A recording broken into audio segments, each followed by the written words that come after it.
গাৰ্নুম হিয়ৰি উঠা এটা শিহৰণকাৰী ঘটনা সংঘটিত হৈছে ৰাজধানী দিল্লীত। হয়, ক'ব ওলাইছোঁ অসমৰ এগৰাকী যুৱতীৰ ওপৰত অত্যাচাৰৰ এটা ঘটনা পোহৰলৈ আহিছে। ইতিমধ্যে সেই যুৱতীগৰাকীয়ে অসমৰ পৰা এবছৰৰ আগতেই কাম বিচাৰি ওলাই গৈছিল ৰাজধানী দিল্লীলৈ আৰু তাত গৈ চিনাকি হৈছিল এজন বিহাৰৰ যুৱকৰ লগত।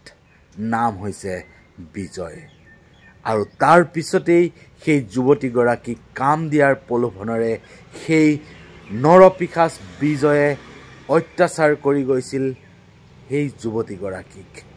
এই যুৱতীগৰাকীৰ ঘৰ হৈছে লখিমপুৰত। হয়, আমাৰ অসমৰ এগৰাকী যুৱতীক পুনৰ শাৰীৰিকভাৱে অত্যাচাৰ কৰা হৈছে আৰু তাৰ পিছতেই তেওঁক আক্ৰমণ কৰা হৈছে বলপূৰ্বকভাৱে।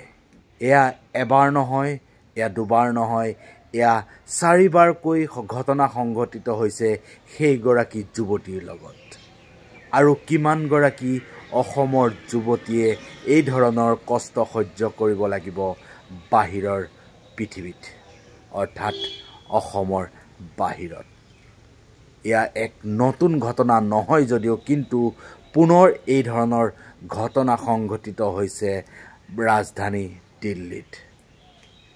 আমাৰ অসমৰ যুৱক যুৱতীসকলে কিয় বাৰে বাৰে এই ধৰণৰ ঘটনা সংঘটিত হ'বলৈ লৈছে?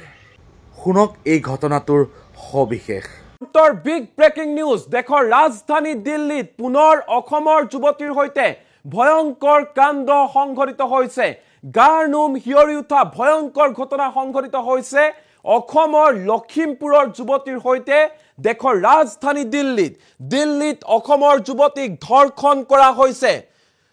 ৰাজধানী দিল্লীত অসমৰ যুৱতীক ধৰ্ষণ কৰা হৈছে। এবাৰ দুবাৰ নহয়, চাৰিবাৰকৈ ধৰ্ষণৰ বলি হ'বলগীয়া হৈছে অসমৰ লখিমপুৰৰ যুৱতী। কেৱল ধৰ্ষণে নহয়, শাৰীৰিকভাৱেও কৰা হ'ল ভয়ংকৰ আক্ৰমণ। 18 ফেব্ৰুৱাৰীৰ দিনাখনি মোৰ অসম হাউচৰ পৰা ফোন গৈছিলে যে এনেকুৱা কিবা এটা প্ৰব্লেম হৈছে, পুলিচে কেছ লোৱা নাই বোলে। তো মই আহিছোঁ, আহি পেলাই দেখিলোঁ তাইৰ ভিনিয়েক আৰু বায়েক আহিছে ইয়াতে। তো তেওঁলোক বিপদত পৰি আছে বুলি ক'লে। তো মই সুধিলোঁ গোটেই কথাখিনি কি হ'ল, যে 2023ৰ শেষৰ ফাললৈ তাই অসমৰ পৰা দিল্লীলৈ কাম কৰিবলৈ আহিছিলে। অসমৰ পৰা কাম কৰিবলৈ যেতিয়া দিল্লীলৈ আহিছিলে, বিজয় বুলি কোনোবা এজন ল'ৰা বিহাৰৰ ভিনিয়েকৰ চিনাকি, তেওঁ তাইৰ লগত মানে কামত লগাই দিছিলে তাইক। কোনোবা আমাৰ মিয়াৱলী নগৰ বুলি আছে পশ্চিম বিহাৰৰ ফালে, তাতে কামত লগাই দিছিল। কামত যেতিয়া কাম কৰি থাকোঁতে সেই মানুহ ঘৰৰ ড্ৰাইভাৰটোৱে তাইৰ লগত ফিজিকেল এবিউজ কৰিছিল। যিহেতু তাইৰ লগত বেয়া হৈছিল, সেইটো কাৰণে তাই গৈ পুলিচ ষ্টেচনত কমপ্লেইন দিলেগৈ। পুলিচ ষ্টেচনত কমপ্লেইন দিয়াৰ পিছত প্ৰথমতে কমপ্লেইনটো লোৱাৰ পাছত বিজয়ে কি কথা পাতিলে নাজানো, তেওঁলোকে কোৱা মতে গোটেই বস্তুখিনি কি কথা পাতিলে নাজানো, বায়েক ভিনিয়েকক মাতি নি পেলাই থানাত খুব মাৰিলে, তাইকো মাৰিছে, মাৰি পেলাই পঠিয়াই দিলে। কেছটো তাতে ৰাফা দফা হৈ গ'ল বুলি ক'লে। তাই যেতিয়া ক'লে যে মেডিকেল মেডিকেলো নকৰালে, গুচি আহিলে।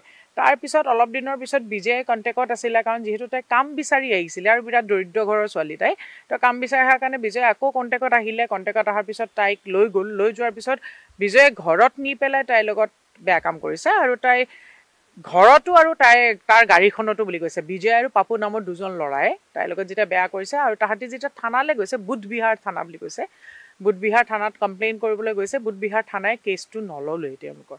তো এতিয়া মই এবাৰ থানালৈ গৈ পেলাই কথা পাতি চালে গম পাম কি হৈছে গোটেই মূল কথাখিনি। আৰু তাই মেডিকেলো কৰোৱা হোৱা নাই। যিহেতু এনেকুৱা এটা কেছত কি হয়, যেতিয়া আমাৰ এগৰাকী মহিলাই বা ছোৱালীয়ে থানালৈ যায়, ইমিডিয়েট মেইন প্ৰথম কামটো হয় যে মেডিকেল কৰোৱা।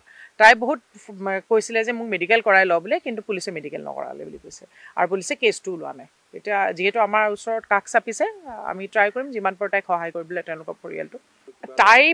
তেওঁলোকৰ পৰিয়ালটোৰ মুখৰ পৰা শুনিতো নেগলিজেঞ্চ যেন লাগিছে। সিফালেও যেতিয়া এতিয়া কথা পাতি লোৱা, এবাৰ পুলিচ ষ্টেচন গৈ পেলাই যেতিয়া কথা পাতিম তেতিয়া গম পোৱা যাব গোটেই কথাখিনি। হয়, এয়া এক দুখ লগা ছবি, এয়া এক জীয়া ছবি। এই ঘটনা ইতিমধ্যে পোহৰলৈ আহিছে। এইসকল বাহিৰত থকা যুৱক যুৱতীসকলক কোনে কেতিয়া নিৰাপত্তা দিব, সেয়া হ'ব লক্ষণীয় বিষয়। আপোনালোকে ভিডিঅ'টো আপোনালোকৰ বন্ধুবৰ্গৰ মাজত শ্বেয়াৰ কৰি দিয়ক, যাতে আমাৰ অসমত পৰা বাহিৰত যিসকল যুৱক যুৱতী আছে তেওঁলোকক সুৰক্ষা প্ৰদানৰ কাৰণে যাতে চৰকাৰৰ দৃষ্টিগোচৰ হয়। এটা নতুন ভিডিঅ'লৈ মই পঞ্জল প্ৰতিমে পুনৰ আপোনালোকৰ মাজত উপস্থিত হ'ম। আজিলৈ আহিছোঁ, ধন্যবাদ। জয় আই অসম, জয়।